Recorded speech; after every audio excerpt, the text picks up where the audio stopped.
C'est une nouvelle machine, son coût 1 070 000 €. Le CHPG a fait l'acquisition du module de traitement IFU-Sonalive grâce à 2 donateurs. Ce IFU-Sonalive traite les fibromes utérins, ce sont des tumeurs toujours bénignes, mais elles peuvent provoquer divers types de symptômes plus ou moins gênants, comme des règles abondantes, des troubles de la fertilité ou des douleurs pelviennes. Le développement de fibromes est un phénomène fréquent, cela concerne 35% des femmes de plus de 35 ans et près de la moitié à partir de 50 ans. Ces fibromes provoquent des symptômes dans à peu près un tiers des cas. Eh bien, ce nouvel appareil est un système d'ablation par ultrasons.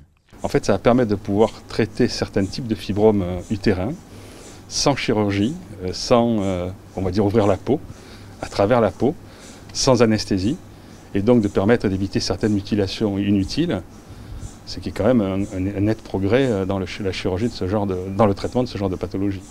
La procédure est réalisée en ambulatoire, la patiente arrive le matin, le traitement sous IRM dure en moyenne 90 minutes, la patiente peut retourner à son domicile dans l'après-midi. Plus largement, l'acquisition de ce matériel de pointe s'inscrit dans l'ambition du CHPG de proposer une filière de prise en charge globale des troubles pelviens. Cette filière s'appelle le Pelvic Center. Le pelvis, c'est quoi? C'est le bas-ventre. Donc ce sont des troubles qui sont divers et variés, j'ai envie de dire. L'endométriose, l'incontinence, le fibrome, qui sont aujourd'hui souvent tus, où les femmes sont souvent dans un parcours où elles ne trouvent pas le bon interlocuteur et donc elles ne sont pas prises en charge. Donc ça, on réunit l'hépatogastro-entérologie, l'urologie, la médecine physique et réadaptation, la médecine sexuelle et la gynécologie, ainsi que la biologie, bien sûr, et l'imagerie. Donc la patiente qui va prendre rendez-vous chez son gynécologue, si le gynécologue estime qu'elle le relève de ce centre-là et qu'il faut investiguer plus loin, va lui créer son parcours de soins en fonction de ses troubles.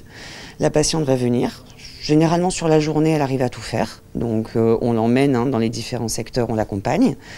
Et puis il y a une réunion pluridisciplinaire qui s'organise, une réunion de concertation, c'est comme pour le cancer en fait.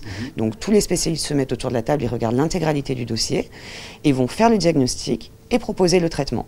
Après le Prostate Center il y a 1 an et demi et désormais le Pelvic Center, d'autres centres devraient voir le jour au CHPG comme une filière dédiée au cancer du sein ou encore consacrée à l'hypertension.